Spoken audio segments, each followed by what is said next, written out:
Whilst the PS5 is twinkling on the horizon, I dust off my PS3 and revisit the launch games, the XMB, the apps, the trailers and more. Join me now for a trip down PlayStation memory lane. The shelf on my TV stand is empty. I sold my PS4 Pro, my Xbox One X, my SNES Classic Mini, and I'm left with nothing. Well, actually, I've still got this. All this time I've kept my PS3 Slim. Admittedly, I haven't used it much in recent times, but now that I don't have anything else, I thought it would be a great time to turn it on and very casually revisit and reminisce. Alright, so what I've done a couple of days ago was I've actually already turned the PS3 on a couple of days ago. I updated the firmware and I pre-downloaded some software which I'm hoping to have a look at today. So this is the PS3. What a interesting, marvelous console and what a history it's got. It launched in March 2007 in the UK. This was approximately 15 months later, 15 months after the Xbox 360 had launched. So there was a big gap, and this meant that the Xbox had a chance to get this big install base because there was no competition.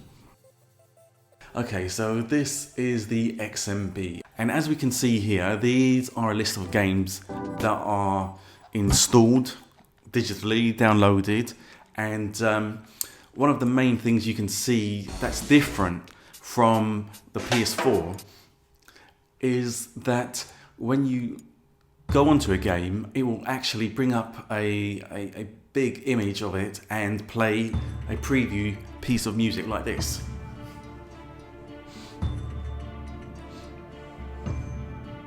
And I really love this tune.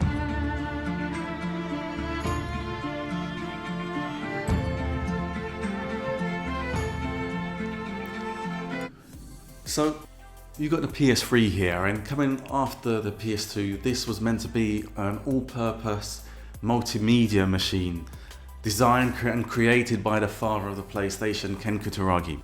So let's have a look. We've got our friends list here. And you've got the games menu, you've got the video services. Now, this is something I did like. You could actually install your own videos onto the PS3. This might have been a movie file that you obtained from somewhere else. Or it was also videos that you downloaded from the PSN store, because at the time the PS3 launched, YouTube, it might have just already been out by about a year, but it hadn't become this big established platform that it is today.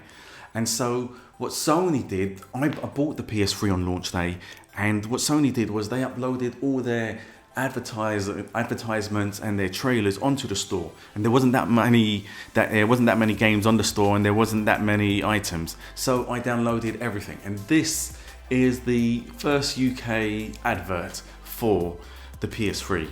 Let's take a quick look. $1 million question. Mercenaries still trying to figure out whose side they're on. Strangers wrestling with their identity. So already you can see there's no games being showed, and this is something that was quite common with some PlayStation adverts. It's setting up a mood, an emotion,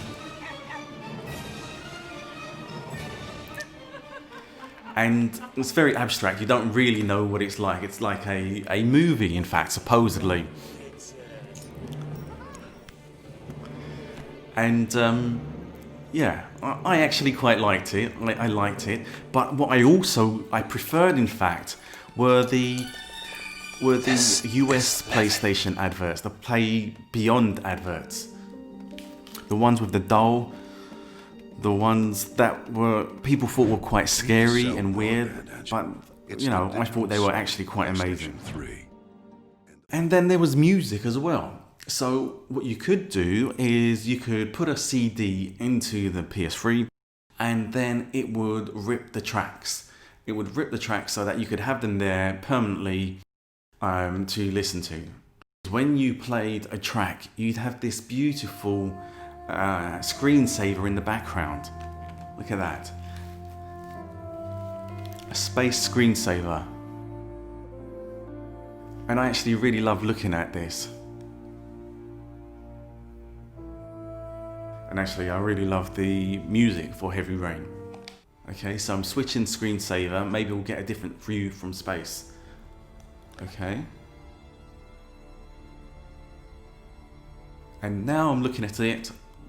It looks quite beautiful. It's not as sharp as you would expect on a PS4 Pro, but it looks good. I think we should put in the first game. And the first game has got to be MotorStorm. And what I recall is with PS3 games, they didn't really need to install the way you would with a PS4. I believe, if I recall correctly, you would install a part, and if you look at the boxes, it says how much data is required to install.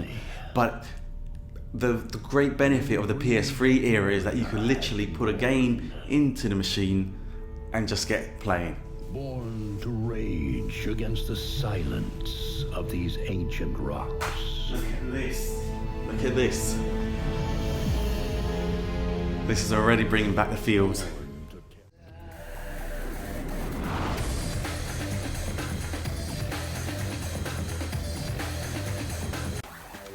And here we go with a kicking house music in the background, dance music.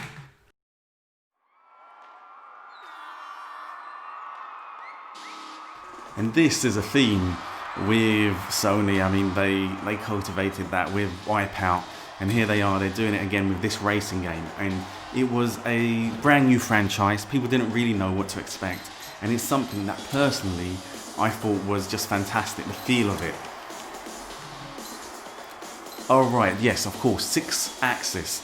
So if you remember, when the PS3 launched in the UK, the controllers, they never had rumble in them because of a legal dispute with the company between Sony and the company that had created it. So what Sony did was they put in a motion control as an alternative for customers to use, and they called it the 6-axis. And whilst it was good, it wasn't really used by that many games. The feeling of not having rumble, it was a big loss, and I believe it was added to this game afterwards with a patch, but I'm not sure, we'll find out. So let's get started. But even though I've never really been mad into racing games like Gran Turismo, which require that technical interest, what I loved about this was it's just an arcadey, fun game that you can just get into straight away. Right, let's go with this.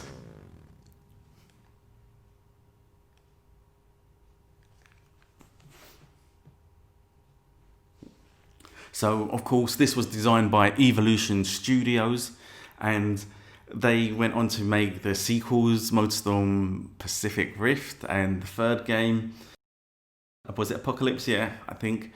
And with the PS4, they then went on to create Drive Club. And I thought it was a bit of a departure because it was more of a traditional street racing game in some ways, halfway between MotorStorm and Gran Turismo.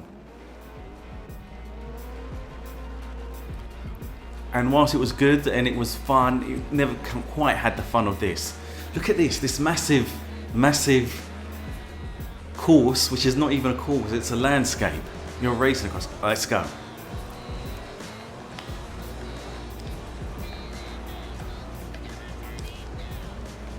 Right, that's it, it's the trigger. And if I recall correctly, if you're a motorbike, you can give a naughty hand signal to your compatriots. There we go, a little bit of boost there. Ooh, I haven't played for years, but it's just coming back. Now we're gonna roll over.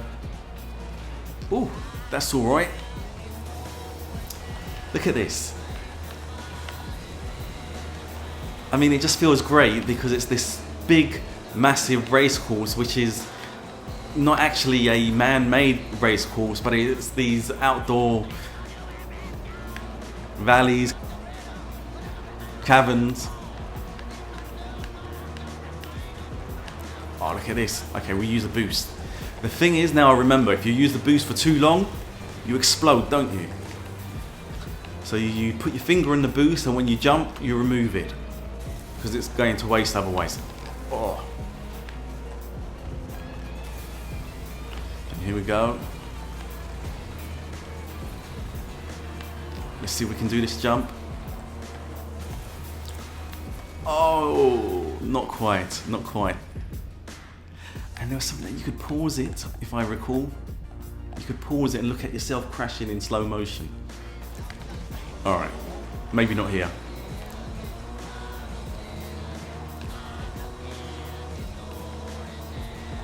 And all these other vehicles racing, I don't know, it has this sort of gumball rally type feel. It just gives it a sense of occasion. Look at that. Catching some air there. But also you could play this online. It was fantastic that you could play online on a course like this. It was just very exciting. And compared to PS2, to be able to get this at launch in the UK, it was a launch game, it was just amazing. And definitely one of my favourites, and I could still play this now. For some reason I've got no rumble. Right, maybe I got it wrong. Maybe it wasn't patched in this game, maybe it was a later game, I'm not sure. But yeah, fantastic. This is a lovely game. And to be honest, it's a shame Evolution Studios, they're not around to make one of these more... He ran me into a wall of gear. It's a shame Evolution Studios, they're not around to make more of these arcade type games. I think it's something that's been missing from PlayStation. Oh, I did it. Spoke too soon.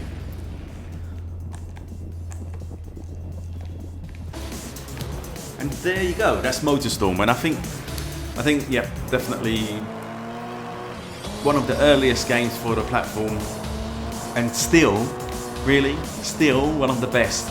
I could quite happily play this now, to be honest.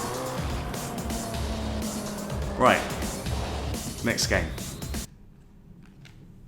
This is a sci-fi FPS set in an alternate timeline of history, and I believe it's the 1950s, and this alien species called the Chimera, they've come to Earth, to Russia, with the Russians or something, I can't quite remember.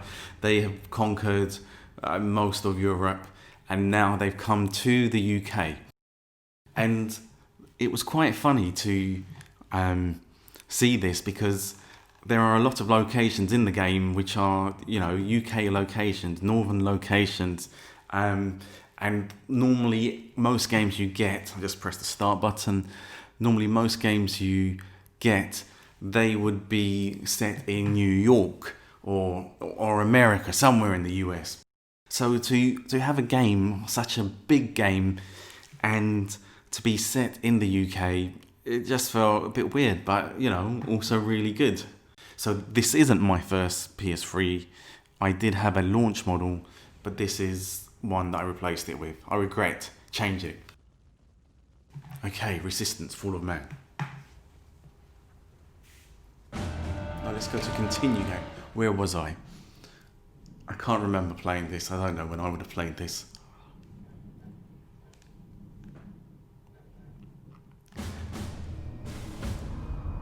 The convoy was stranded on the west side of Manchester. The site was guarded by stalkers, so the only route in was on foot. So here we go, yes, with Manchester. Squad said they were entering Manchester Cathedral. Manchester Cathedral. Now this, there was a big controversy about this. Unfortunately, it was and also the reason is there was a lot of shooting, there was a lot of action taking place in what was a recreation of Manchester Cathedral. And so I believe the Church of England, they were very upset by this. They regarded it as blasphemous, and also I think the council, they were upset because of the use of guns, and Manchester being a big metropolitan city, it had a gun problem. And so there was this controversy, and I believe they wanted to take Sony to court. Now, I'm just trying to think. There was some, I think they were trying to claim copyright as well, but, you know, the copyright to the design of the church. And I don't know if they were successful. I don't think they were. But if I remember, in the end, I know it was covered in the press, in the media in the UK. But if I remember correctly, Sony apologised maybe? Oh, look at this. Here we go. So right as you start, let's see. Oh, okay, I haven't changed the shooting. I normally play inverse. So it's very much of an Alien vibe straight away.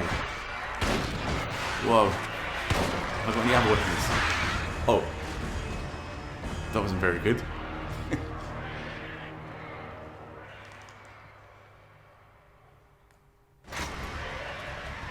This might not be the first level actually, let's see. Here we go. Yeah, so you can understand, you know, if you're devoutly religious and then to see people cheapening your place of worship in a game, why it might upset you. I mean, as now I remember, as Sony have said previously, you know, you can't copyright this. There have been movies that use real life places. So what can you do? Right, as you can see, you've got no skills. So this is York, England. This is the opening scene. I've started a new game, and for having played a lot of games where most games are set in the USA, in New York or whatever, to have a game set on your doorstep, you know, it's great. Oh, look at that.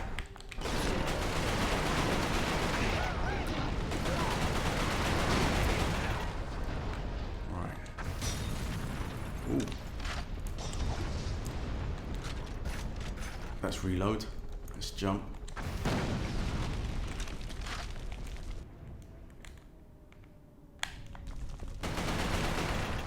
Here we go. Yeah, so having a game set on your doorstep in the UK, it was quite exciting. I mean, this isn't London, but, you know, well, still good. Look at that.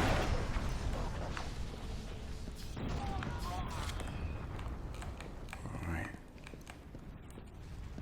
Where now?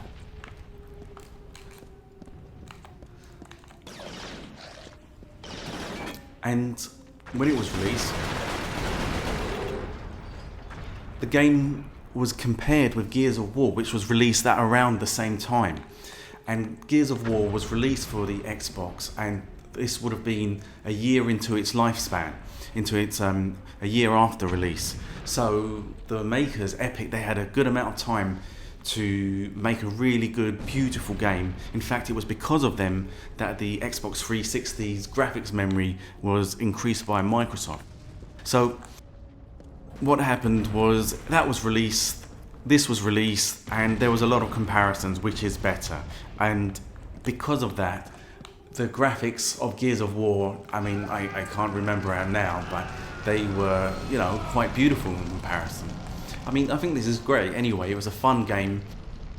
It launched a franchise that went on for 3 games, and actually also was it a PS Vita game or PSP game?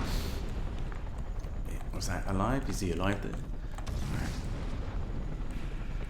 And, you know, it was a lot of fun.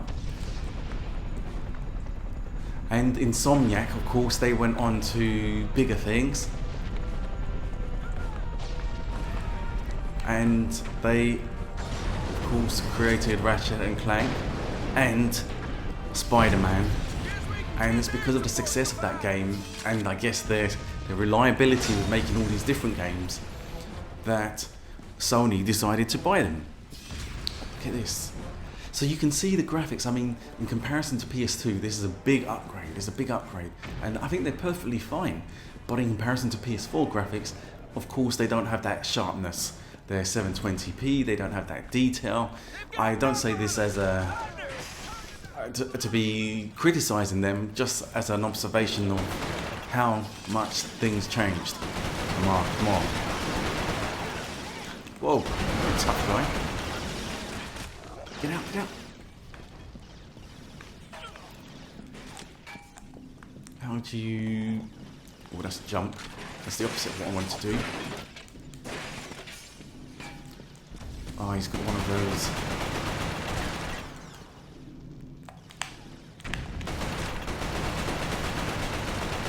As you can see, my aim is complete rubbish. Is he still alive?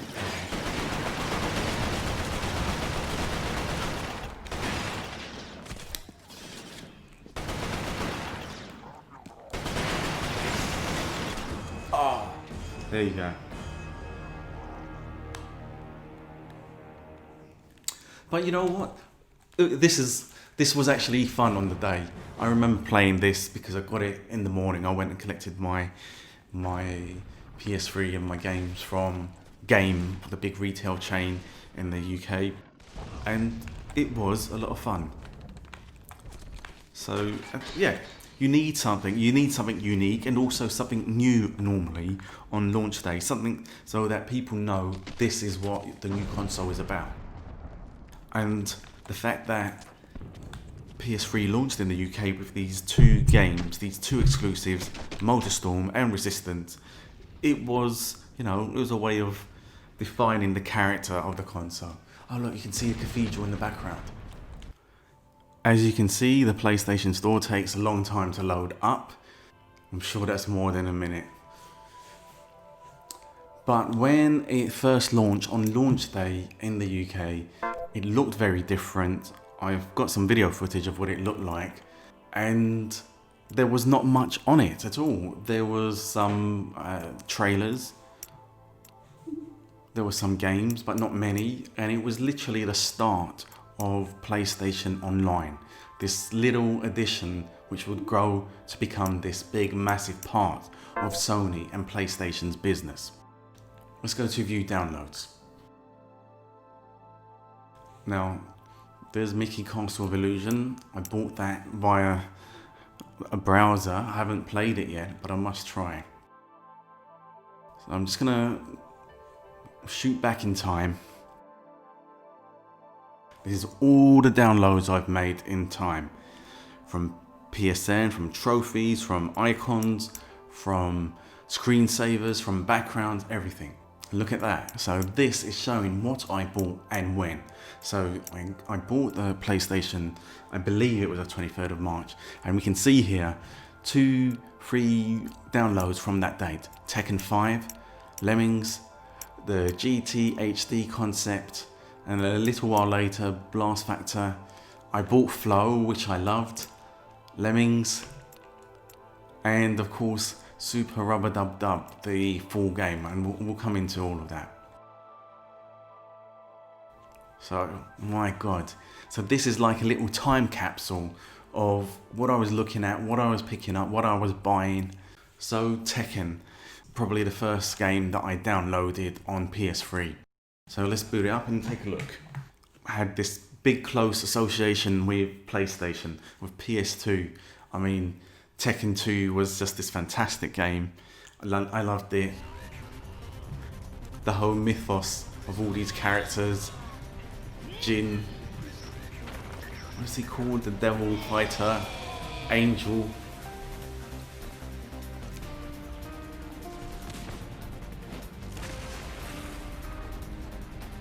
Look at that.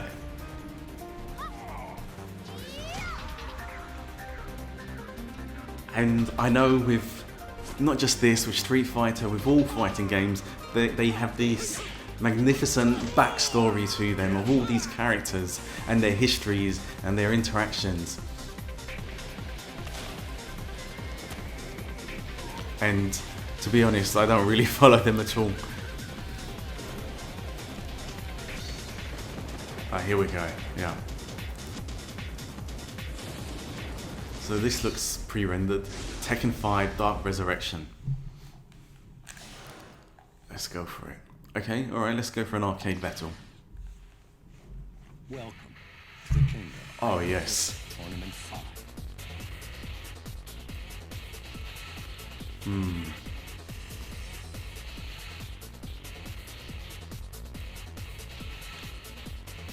Is it Jin? Okay. Martial law. Martial law. Get ready for the next battle. Oh, that's it. Get ready for the next battle. Round Now, I one. know one move. Let's see if I can remember it now. If it...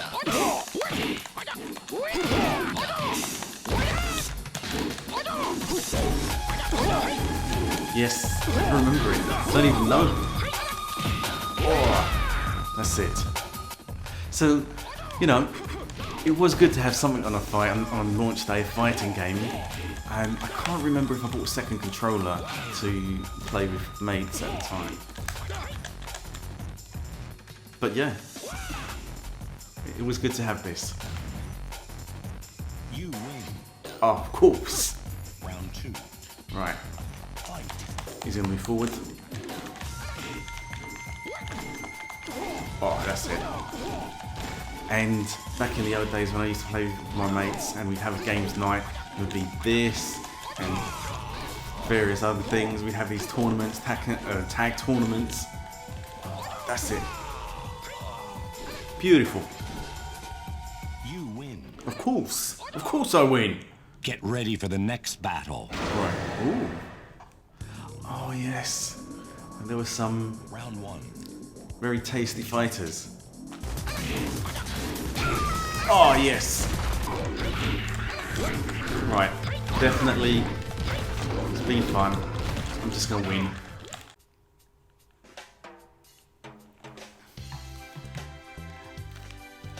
So of course this wasn't a cutting edge game to promote the abilities of the new powerful PS3, but Lemmings was a nice, fun, blue sky gaming game from the 16-bit era. I think it made its debut back on the Amiga, and so I had a lot of, you know, nostalgia for the game. And the music, oh yes.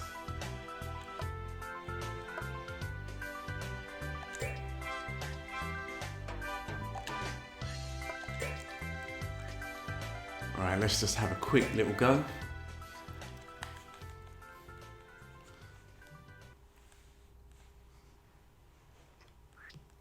Let's go. Ooh. Right, I literally can't remember.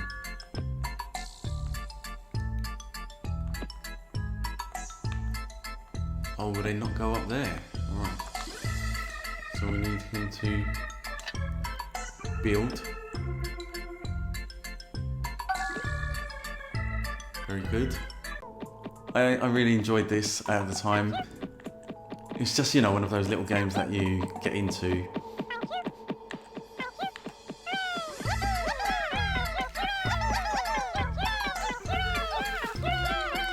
So definitely not cutting edge, but it was a bit of light-hearted fun.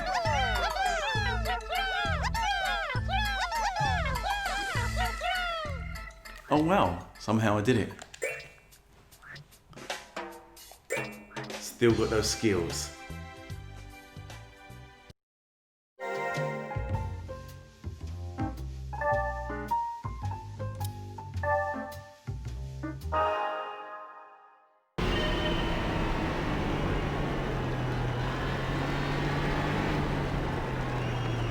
Gran Turismo HD Concept was a preview of what the next game would be like, something to whet people's appetites.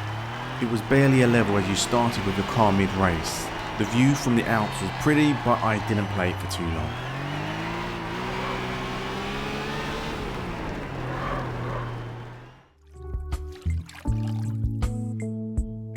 Now, this is Super Rubber Dub.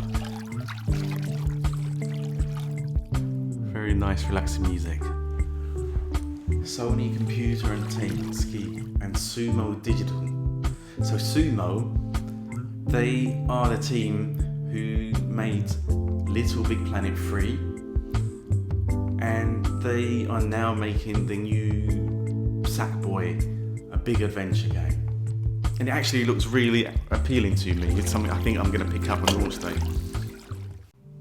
So what you can see on screen is the controller tilting left and right and forward or back, and that's me who's moving it.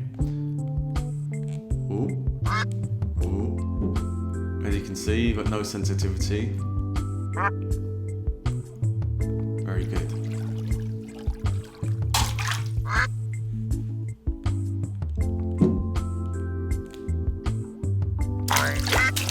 I see. So, what you can see there is I'm pushing my controller up in the air. Right. Oh, yes. Right, so the object of the game is you have to get your little ducks out. Oh, what a get.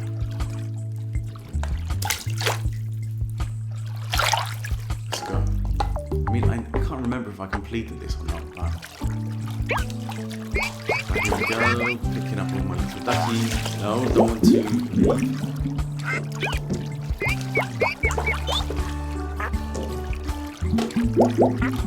Perfect.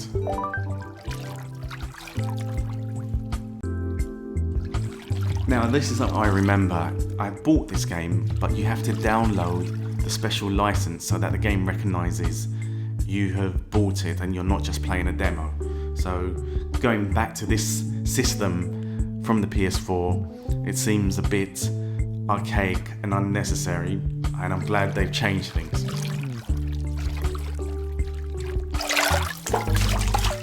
Right, let's try this. Ooh. Oh.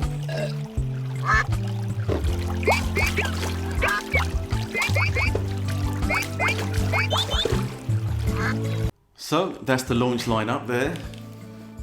Pretty much those were the first games that I was playing on my PS3, and you know, that was really good. That's what got me started. One of the good things that I did love was that in the UK, the PS3, it did have semi-compatibility, backwards compatibility with PS2 games, and some worked. But because it didn't have one of the chips, some of the games didn't work. I remember I think it was Final Fantasy X, and it was pretty good. It was pretty good, but the FMV, the video scenes in between, they wouldn't play properly. They would stutter or not play at all. But one of the games I did have was God of War. It was a PS2 game, and I was playing it on my PS3, and it was great at the time. So what then happened was God of War 1 and 2 were re-released as remasters on the PS3. And it was a good opportunity for people to play these games and get a sense of the story in preparation for God of War 3, which was this big budget third-person action adventure game that was eventually going to come out on the platform. Oh, this music, it's just scary.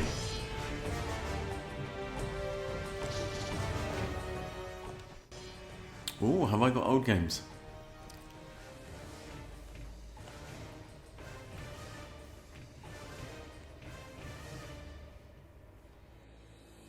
Wow, so it's a long time ago that I played it. 2010.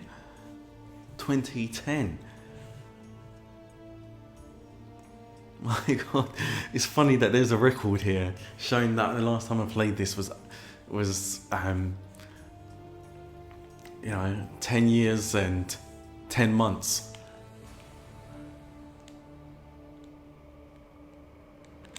Right, let's just go and do a new game. Let's do normal. The gods of Olympus have abandoned. Ah, so perfect. So perfect.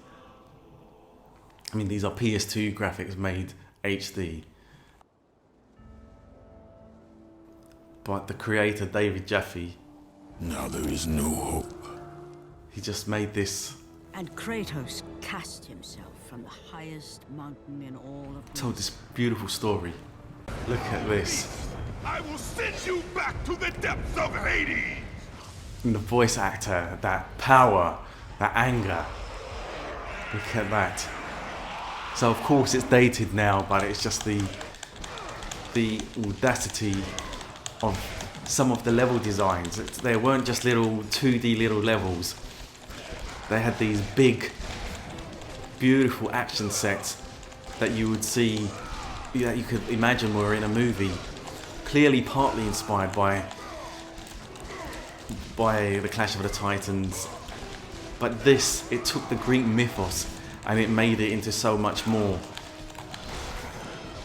Oh yeah. Oh, that's it.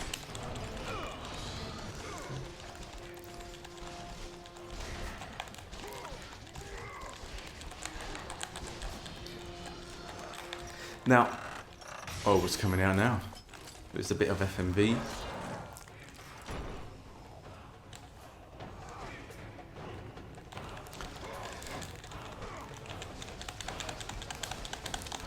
Oh, look at that. It's just a sense of power from the twin blades.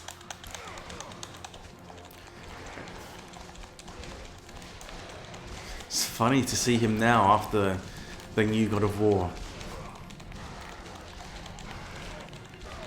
Come on, that's it.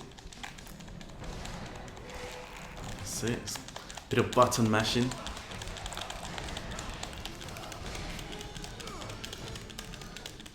So yeah, the new God of War, sorry, at the time, God of War 3, which was coming out on PS3, it was this big budget game, and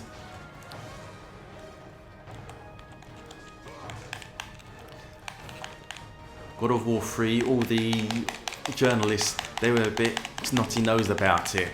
They criticised Kratos for being, you know, superficial and having no humanity and no sympathy and all of that, just because they'd maybe taken a script writing class or something. But you know what? That's what I actually loved about him. It's just he's got this rage, this anger. I loved that rage, and it was something that I had a lot of at the time. You see, look, and the ship is at an angle, just all sets up that motion. Oh, look at that. Beast, the audaciousness of such a massive enemy.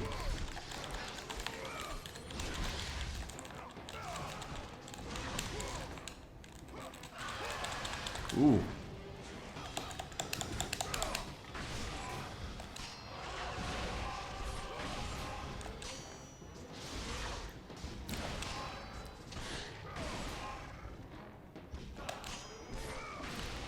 Ah, that's it. That's it. You see? Venom still got it. Oh.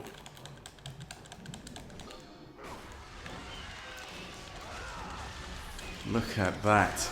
Just the pure spectacle of it. You're on a ship in the middle of a stormy ocean.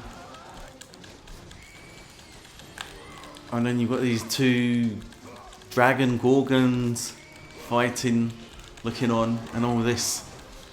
Perfect. And as I was saying before, David Jaffe, he created this mythos. I mean, of course it's from the Greek mythos, but to interpret it this way into a Greek game of a very personal story, you know, despite the criticisms of Kratos as not being very personable, I think David Jaffe showed that you can make the story personable, and it takes you right into the Greek mythos. Look at that. Beautiful.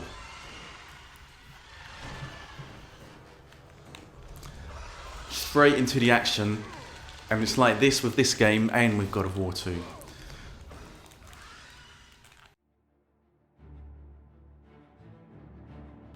So for some reason the disc isn't reading properly, it's not playing properly, but at least we've got the background music. And I did want to show you Oblivion. I mean, at the time the PS3 was released, this game had already been released on the Xbox 360 and been a big success. But this came out about the month after, and I remember buying it at the time. And the reason I wanted to talk about this game is because this is the game that kickstarted my love for the Elder Scrolls franchise. And it created this, Bethesda created this beautiful, magical world that you could just go in and do anything, really. And for me, it started slow. I remember going into the Imperial City, the main city, and at first, it just seemed quite routine. It seemed a bit stiff. But then as I got into it, you'd hear these conversations of all these characters, and you'd be able to do so much and go anywhere and do anything. And on top of all of that, it was the music by Jeremy Soule, besides being, really beautiful to listen to, it helped add to the character of the world. And more than that, for a game that you spend so many hours in, somehow he has a technique to make it endlessly listenable.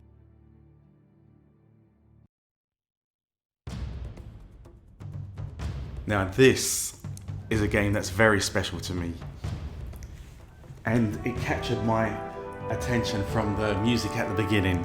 I believe I played the demo before, but it's just this music, wow. It blends a sense of adventure and sadness, and it combines the lot of them together. Beautiful.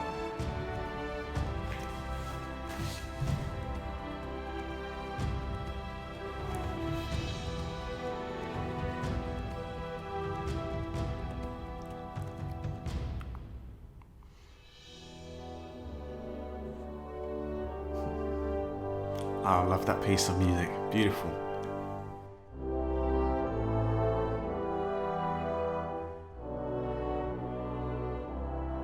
And again, I went to PlayStation in concert in London, and this may have been 2018 or 2017, I can't remember now.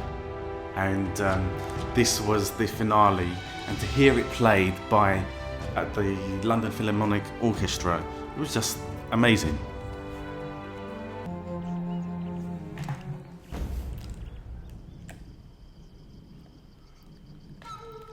Wow. So the last time I played this, it was actually the remaster on PS4, and it looked really great.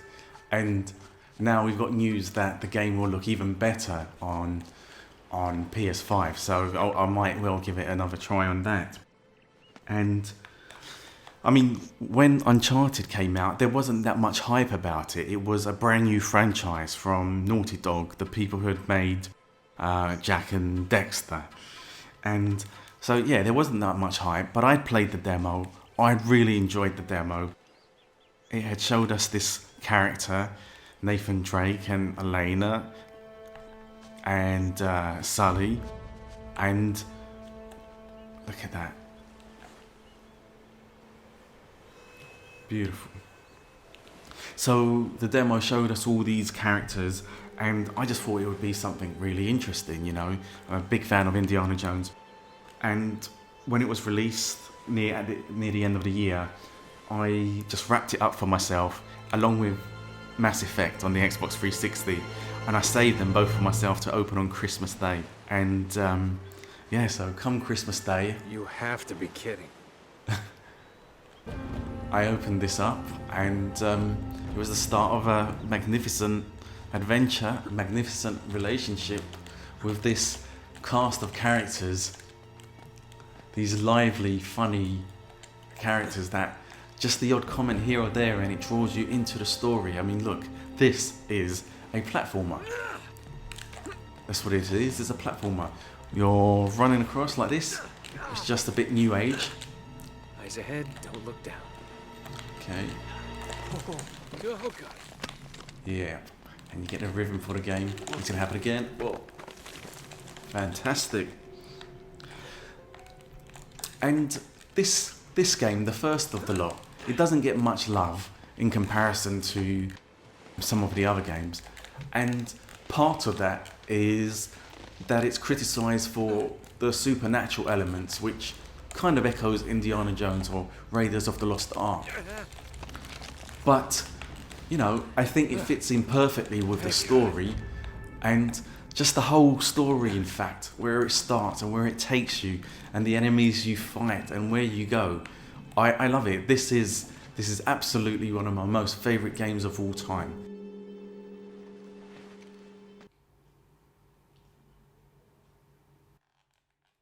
Killzone 2. So this was dubbed the Halo Killer, Sony's answer to Microsoft. But it wasn't really trying to be the same thing. It was more a futuristic Call of Duty. It was dark and gritty with some real moments of intensity and violence. The gun controls felt heavier and not everyone liked that. But whatever your thoughts on it, no one can deny the quality of the graphics. It was a technical marvel.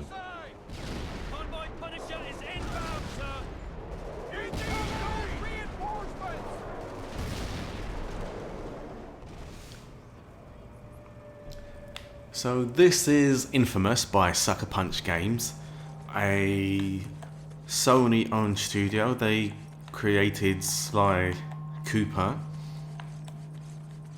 Let's have a look at this. Can we actually use this? And it is a superhero game, and you could choose to do good or you could choose to do bad. Very much like the early BioWare games. It was pretty much a binary choice. No shades in between, but that was absolutely fine. So I booted up the game, and I can see, looking at that display there, that it's quite powered up. So I believe this must be at the end game, because I did complete this. Let's see. I can't remember the controls. What are the bad people? Oh, what is that?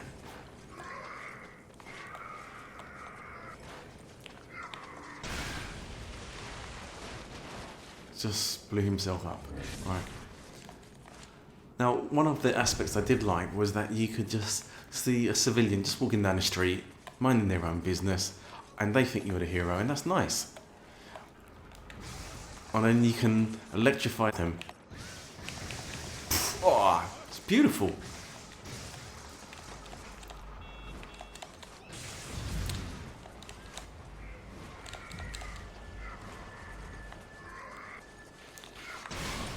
Whoa. Oh, that taught me. That's it. I love this move. I can't remember his name. Is it Colt? Colt? C-O-L-T?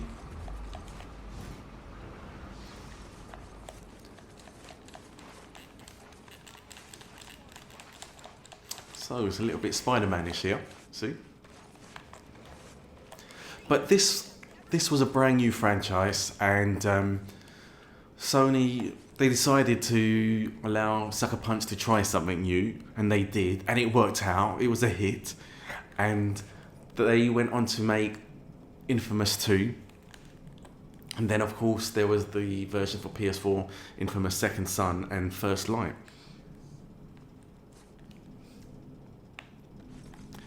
But I think what was so good about this is an open world game, you know, can be a more difficult task, especially coming from Sly Cooper, and this was a big achievement for Sucker Punch.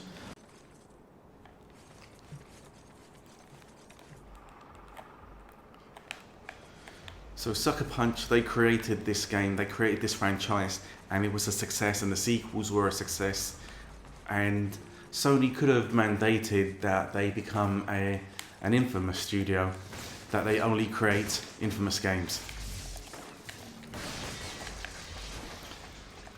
But they didn't.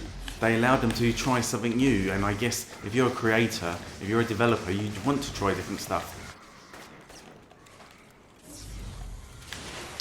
So they went on to create Ghost of Tsushima, and that has proved to be both a critical success, especially in Japan, which is fantastic, but also a commercial success. And now the news of backwards compatibility with PS4 has been revealed.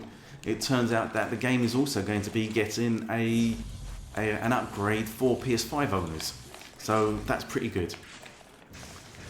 So, you know, I think it's good that Sony as a studio, as a company, they allow their studios to move on to new things, and in the end, it turns out that this can bring success in new areas, in new avenues.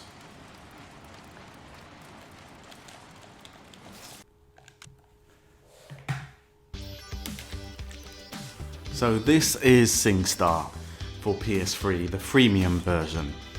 Now, Sony, they had a big success with SingStar on PS2. They would sell the microphones in a pack with a disc that had a whole load of songs, and they were, you know, a mainstream success. I believe there was an ABBA disc and a lot of pop songs as well. And they then bought it to PS3, and what they did differently with PS3 is they also had the PlayStation I camera. And used together, I remember getting it and going to London to try and find the camera because there were so few around. What made it different was you could play the game, play with the microphones, sing to your heart's content, but if you had the camera, you can then record short clips which would then be uploaded if you wanted for others to view and see. And it was really quite amazing before YouTube had taken off in any sort of way like this, to have this sense of community where you could just go and watch others in their home performing songs, funny, terrible sometimes brilliant, sometimes you'd see attractive women. It was good to have this little window into people's homes. And what that reminds me of is when the PS4 launched. It had the PlayStation camera, and with that you could live stream with it.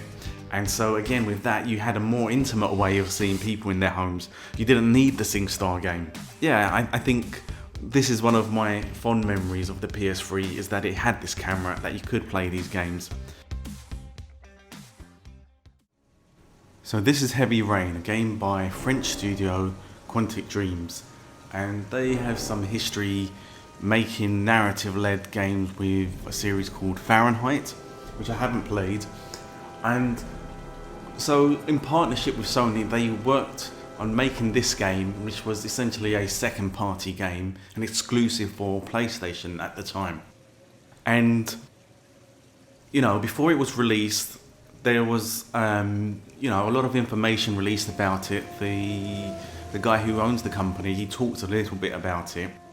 And the concern before it came out by a few people, particularly by myself, was that it was going to be a QTE game where all you had to do was press buttons here or there, and very simplistic and very basic type of way to tell a story.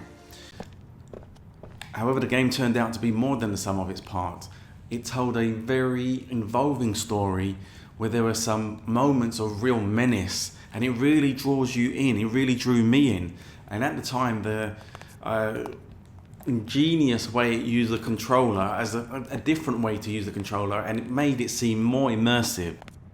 And I really got caught up in the story, and I got caught up with the heroes, and I believe at points you play as different characters.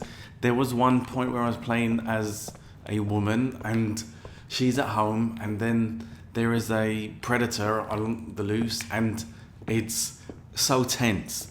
Literally one of the most tense moments I've ever had in a game. So, you know, I think it's a real remarkable game, and the music's remarkable, and the sense of doom very much is a part of the game. It reminds me in many ways of the movie Seven from the 90s.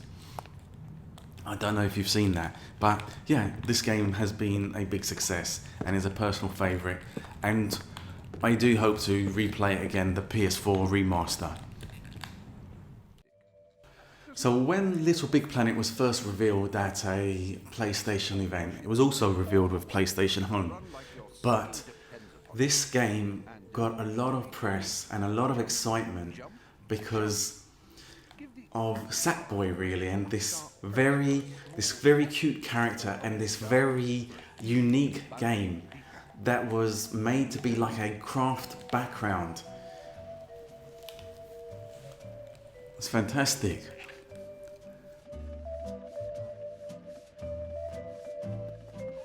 The idea of the game is that you are a cute character called Sackboy, made out of a knitted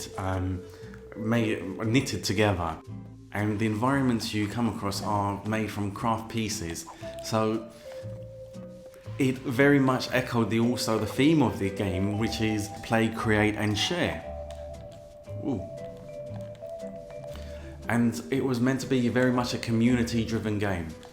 Let's just see that. There you go, that's Alex, the creator, the owner of the studio. So you've got this beautiful character, this game, and this introduction by the British comedian and actor Stephen Fry. And it was all came together as this very exciting little idea, this very exciting little story. Now, you probably want to look stylish and Now, what first happened was a whole lot of beta invites were released, and everybody was trying to get one, and I fortunately was able to. the menu button to access your pocket.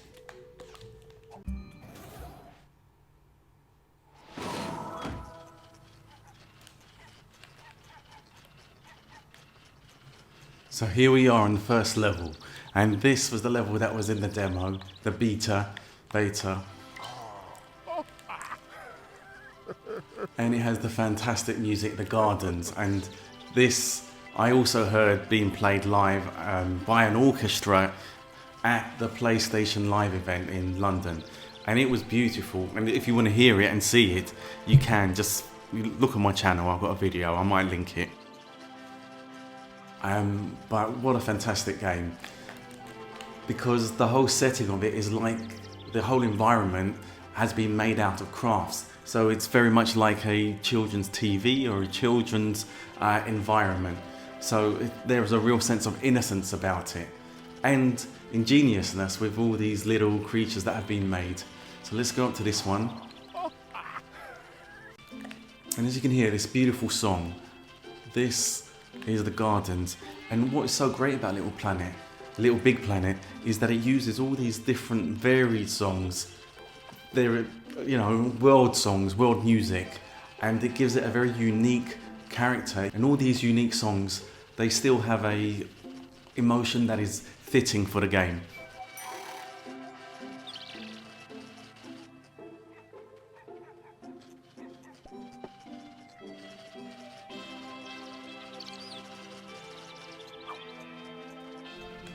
Whoa, look at that, the cleverness of it. Now ultimately, as you went along, it would get harder, it would get more complicated. Some of the levels were a bit squiffy, but look at that, beautiful.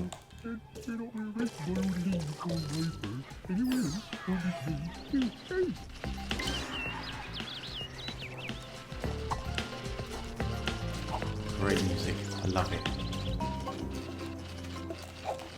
That's it.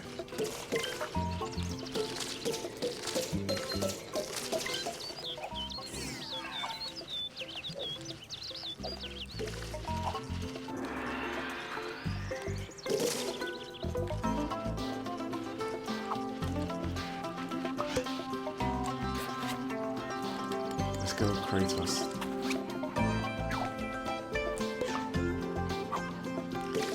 Beautiful.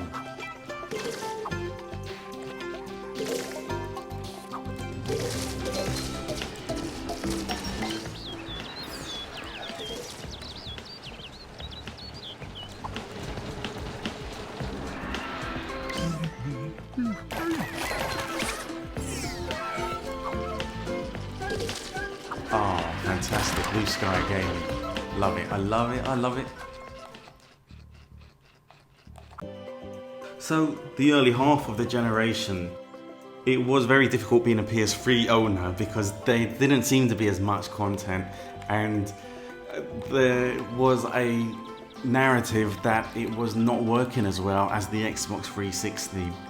but Sony was very much dedicated to it, and they kept trying creating new products, creating new franchises, and instead of always playing it safe and relying on certain franchises, they worked hard to create new ones. And so we saw Uncharted, and we saw Infamous, and we saw Little Big Planet, and these were all coming out purely because Sony believed in trying and creating something new.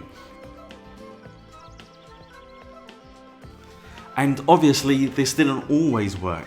So sometimes some of the new franchises, such as Lair and Sorcery, they didn't work as well, and there was no sequels. But it was this willingness not to churn out yearly sequels that led to surprises. And it's because of this that I think Insomniac, they went from making Resistance to making Spider-Man, and look what a massive hit that has been. And Sucker Punch, they went from making Infamous to making Ghost of Tsushima, and look how massive that's already become. And you've got other titles like Days Gone as well. So Sony, it's this pursuit of the new and the better that's helped them to deliver so many AAA games this generation.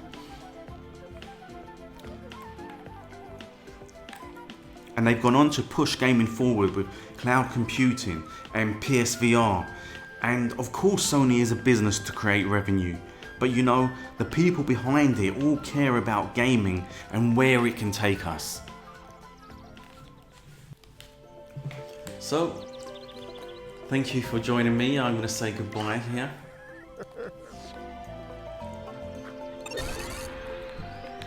Thank you.